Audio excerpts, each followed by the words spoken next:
வணக்கம். தமிழ்நாடு வானிலை பிரதீப். தமிழ்நாடு வானிலை பிரதீப் சேனலை பார்ப்பதற்கு முன்னாடி சேனலை மறக்காமல் சப்ஸ்கிரைப் பண்ணுங்கள், லைக் பண்ணுங்கள், ஷேர் பண்ணுங்கள். வீடியோவை முழுமையாக பாருங்கள், ஸ்கிப் பண்ணாதீங்க.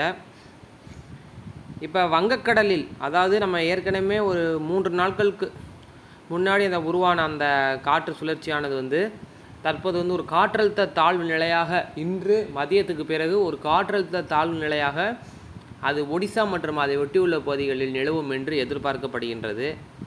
அதன் காரணமாக அந்த இதுவரைக்கும் மழை குறைவாக இருந்த அந்த ஒடிசா, கொல்கத்தா, வடக்காந்திரா, அதை ஒட்டியுள்ள ராஜஸ்தான், அதை ஒட்டியுள்ள பகுதியில் முழுவதுமே பார்த்தீங்கன்னா உங்களுக்கு அந்த தெரியுதா உங்களுக்கு? இந்த இடத்துல பாருங்கள், அந்த கட்டாக்குன்னு இருக்குது பாருங்கள், அந்த கீழே பாருங்கள் ஒரு காற்று சுழலுது பார்த்தீங்களா? அந்த மேப்பு கீழே அந்த பாருங்கள், இங்கேருந்து ஒரு ரவுண்டாக சுழலுது பாருங்கள். அந்த இடம் மட்டும் கருப்பு கலரில் இருக்கா? அந்த அந்த கட்டாக்கு இருக்குது, அதுக்கு கீழே மேப் இருக்குது, அதுக்கு கீழே கடலில் பாருங்கள் ஒரு காற்று சுழலுதா? அப்போ அதுதான் காற்றழுத்த தாழ்வு நிலை. அது அந்த அந்த ஒடிசா அதை ஒட்டி உள்ள அந்த பகுதிகளில் அந்த கட்டாக், அதாவது அந்த ஒடிசா புவனேஸ்வர் மற்றும் அந்த கொல்கத்தா அதை ஒட்டியுள்ள பகுதிகளில் ஒரு காற்றழுத்த தாழ்வு நிலையாக அது கரையை கிடக்கும். அதாவது நாளை மறுநாள் 17ஆம் தேதி அதிகாலைக்குள்ளே அது ஒரு கரையை கிடக்கும். இதனால் எந்த ஒரு பாதிப்பும் நமக்கு இல்லை, தமிழ்நாட்டுக்கு. இது பார்க்கும்பொழுது ஒடிசா தான். ஒடிசாவில் கரை கிடந்து அங்கே ஒரு மிக கனமழை அல்லது கனமழை கொடுத்து அப்படியே அந்த கொல்கத்தா வழியாக அப்படியே உள்ளே போய் அப்படியே ராஜஸ்தான், அந்த அப்படியே நாக்பூர் இந்த வழியாக உள்ளே போய் உங்களுக்கு வலுவிழந்துடும்.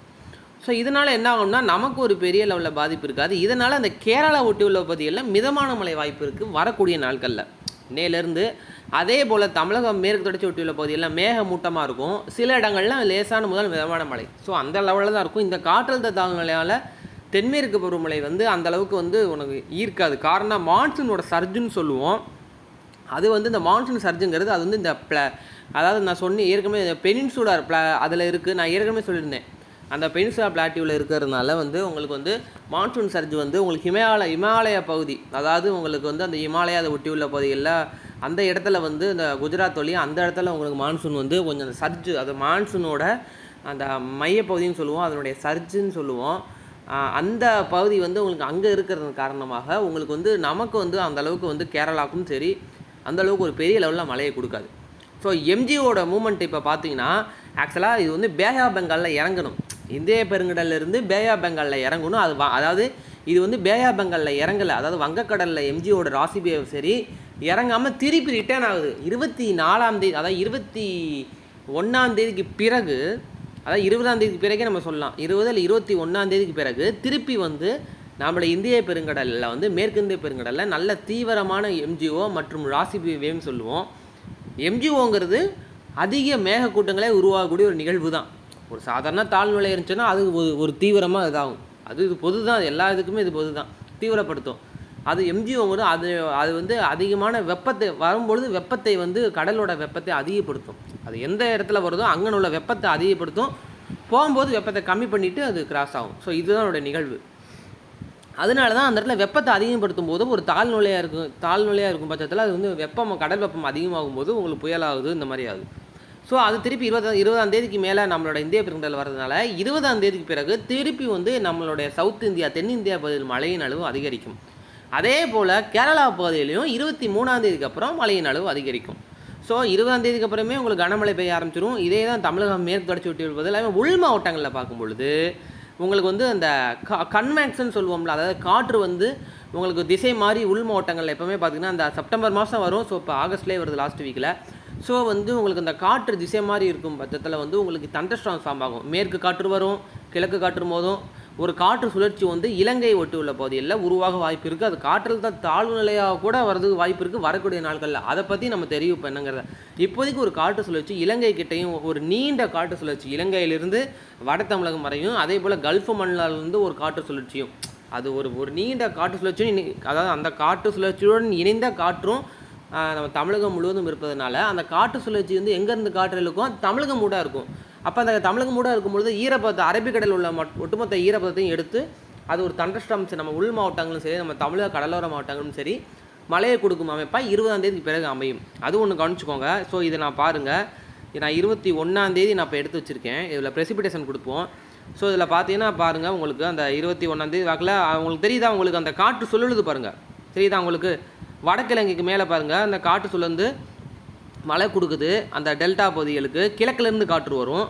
இங்கிட்டு வர இதே இந்த காற்று சுழற்சி இலங்கைக்கு கீழே வந்தால் ஒட்டுமொத்த இதுக்கும் கிழக்கிலேருந்து காற்று வரும். இப்போ கொஞ்சம் மேலே இருக்கனால ஸோ இது இப்போதைய நிகழ்வு தான். வரக்கூடிய நாட்களில் அது மாறவும் வாய்ப்பு இருக்குது. ஸோ இந்த காற்று சுழற்சி தாழ்நிலை ஆகலாம், புயல் ஆகலாம், எப்படி வேணாலும் ஆகலாம். அது வரக்கூடிய நாட்கள்லாம் தெரிவிக்க முடியுது. இப்போதைய நிகழ்வு இந்த இலங்கைக்கு அந்த தென் தமிழகத்தை ஒட்டியுள்ள பகுதியிலேயும் ஒரு காற்று சுழற்சி ஒன்று இருக்குது. ஸோ அது மேற்குலேருந்து மழையை கொடுக்கும். மேற்குலேருந்து காற்று வந்து இடியுடன் கூடிய மழையை கொடுக்கும். இது இந்த பக்கம் இருக்கிறது கிழக்கிலேருந்து வந்து டெல்டா மற்றும் உள் மாவட்டங்கள் இடியுடன் கூடிய மழையை கொடுக்கும். ஸோ இது இப்படி தான் அமையும் வரக்கூடிய நாட்களில்.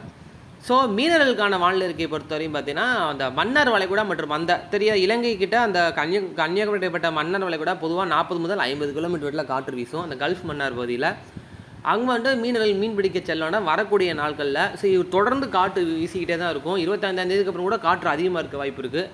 அதேமாதிரி இந்த வடக்கு வங்கக்கடல் ஒடிசா ஒட்டியுள்ள பகுதிகளிலும் காற்று அதிகமாக இருக்கும். மணிக்கு 40 முதல் 50 கிலோமீட்டர் வரல, சில சமயங்கள் 60 கிலோமீட்டர் வரல.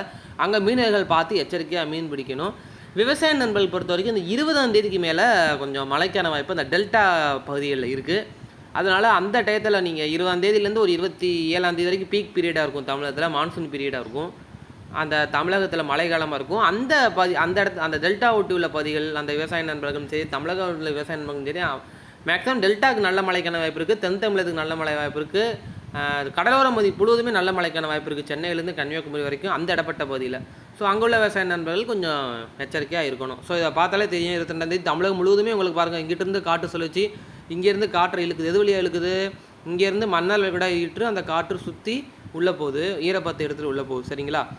ஸோ இதுதான் எப்போ உள்ளது. அடுத்து நான் இதை பாருங்கள், இது வந்து ஐரோப்பிய மாடல் கொடுத்துருக்காங்க. ஐரோப்பிய மாடல் முழுவதுமே பாருங்களேன் கலரில் இருக்குது பார்த்தீங்களா? ஸோ அந்த மன்னார் இலங்கைக்கும் இந்த தென் தமிழ் கிட்டப்பட்ட அந்த மன்னார் மட்டும் கொஞ்சம் அந்த காற்று பகுதினால கொஞ்சம் அது கூட கடலில் கொடுத்துட்டாங்க, கொஞ்சம் இதாக இருக்குது.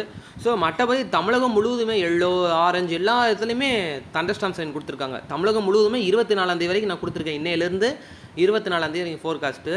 அப்போ அந்த 20ஆம் தேதியிலேருந்து 24ஆம் தேதி வரைக்கும் நம்ம எடுத்துக்கணும். அந்த இடத்துல வந்து நம்ம மழை தரக்கூடிய பகுதினால அங்கே ஃபுல்லாகவே கொடுத்துருக்காங்க தமிழகம் முழுவதுமே. அதே போல் நம்ம ஜிஎஃப்எஸ் எடுத்துக்கிட்டோம்னா அதுவும் பார்த்தீங்கன்னா ஜிஎஃப்எஸ் வந்து அதுவும் வந்து கொஞ்சம் நல்லாவே கொடுத்துருக்காங்க. ஜிஎஃப்எஸ் அதுவும் பாருங்கள் தமிழகம் முழுவதுமே இந்த தமிழக கடலோர மாவட்டம் தெரியுதா? தமிழக கடலோர மாவட்டம் ஃபுல்லாகவே நல்ல கன்வெக்ஷன் கொடுத்துருக்காங்க. தமிழக உள் மாவட்டமும் கொடுத்துருக்காங்க. ஸோ இதுதான் அது. அடுத்து நீங்கள் பாருங்கள், இதில் வந்து இப்போ உள்ள இன்றைக்கி காலையில் உள்ள 5 மணி சேட்டலைட் இமேஜை பொறுத்தளவு பார்த்தீங்கன்னா தமிழகம் முழுவதுமே மேகமூட்டமாக இருக்குது. காரணம் வந்து இந்த இடத்துல ஒரு காற்றழுத்த தாழ்நிலை அந்த ஒடிசா கிட்ட உருவாதன் காரணமாக அந்த காற்றோட ஈரப்பதத்தை வந்து தமிழகம் முழுவதும் ஈர்க்கும். கடல் காற்று ஈரப்பதத்தை இருக்கும்போது அந்த சின்ன சின்ன க்ளவுட்ஸ், ஆக்டிவ் க்ளவுட்ஸு அங்கே இருக்கிறதன் காரணமாக நம்ம தமிழகம் முழுவதும் க்ளவுட்ஸாக இருக்குது. ஸோ இலங்கை கிட்டேயும் பாருங்கள் ஃபுல்லாகவே க்ளவுட்ஸாக இருக்குது. ஏன்னா வங்கக்கடல் ஃபுல்லாகவே எம்ஜிஓ உங்களுக்கு இப்போ பெருங்கடல் இருக்குல்ல, நம்ம மேற்கிந்திய பெருங்கடல் இருக்கிறதுனால அந்த இது வந்து கிழக்கிந்திய பெருங்கடல் இந்த இலங்கைக்கு கீழே உள்ளதெல்லாம். ஸோ இந்த இடத்துல நான் மேகக்கூட்டங்கள் உருவாகும் ராசிபி வேவ். அதனால் அந்த மேகக்கூட்டங்களோட தாக்கம் நம்ம தமிழகம் முழுவதும் இருக்குது. இதுதான். நன்றி. சேனலை மறக்காமல் சப்ஸ்கிரைப் பண்ணுங்கள். நாளை இன்னொன்று வானிலை இருக்கையில் சந்திப்போம். நன்றி, வணக்கம்.